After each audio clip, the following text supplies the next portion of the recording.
ഒരു ക്രിസ്ത്യാനി ആകുക എന്നതിനർത്ഥം ക്ഷമിക്കാനാകാത്തത് ക്ഷമിക്കുക എന്നതാണ്.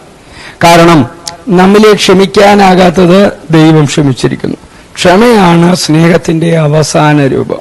വിദ്വേഷം നിലനിർത്തുന്നത് നിങ്ങളെ ശക്തരാക്കുന്നില്ല, അത് നിങ്ങളെ കൈപ്പുള്ളവരാക്കുന്നു.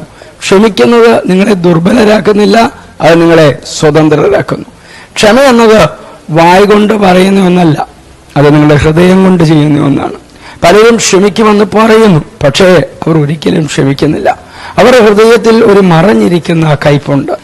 ദൈവം നമ്മോട് യഥാർത്ഥമായി ക്ഷമിച്ചിട്ടില്ലെങ്കിൽ സങ്കല്പിക്കുക, നമ്മൾ എവിടെയായിരിക്കും? നരകത്തിൽ. മറ്റുള്ളവരോട് ക്ഷമിക്കാൻ നമുക്ക് കഴിയുന്നത് ദൈവം ആദ്യം നമ്മോട് ക്ഷമിച്ചതുകൊണ്ടാണ്. ക്ഷമ ദൈവത്തിൽ നിന്നാണ് വരുന്നത്. നമ്മൾ മറ്റുള്ളവരോട് ക്ഷമിക്കുമ്പോൾ ഇത് ദൈവപ്രവൃത്തിയുടെ ഭൗമിക പ്രതിഫലനമാണ്. യേശുക്രിസ്തുവിന്റെ കുരിശിൽ ദൈവം തന്റെ സ്നേഹം പകർന്നു. നാം ക്ഷമിക്കാൻ കാരണം യേശുവാണ്. പകയിൽ പിടിച്ചു നിൽക്കാൻ നാം ആഗ്രഹിക്കാത്തതിന് കാരണം യേശുവാണ്. 1 പത്രോസിന്റെ ലേഖനം 4-ാം അധ്യായം 8-ാം വാക്യം, സകലത്തിനു മുമ്പേ തമ്മിൽ ഉറ്റ സ്നേഹമുള്ളവരായിരിക്കും, സ്നേഹം പാപങ്ങളുടെ ബഹുത്വത്തെ മറയ്ക്കുന്നു. ക്ഷമ ഭൂതകാലത്തെ മാറ്റില്ല, പക്ഷെ അത് ഭാവിയെ വിശാലമാക്കുന്നു.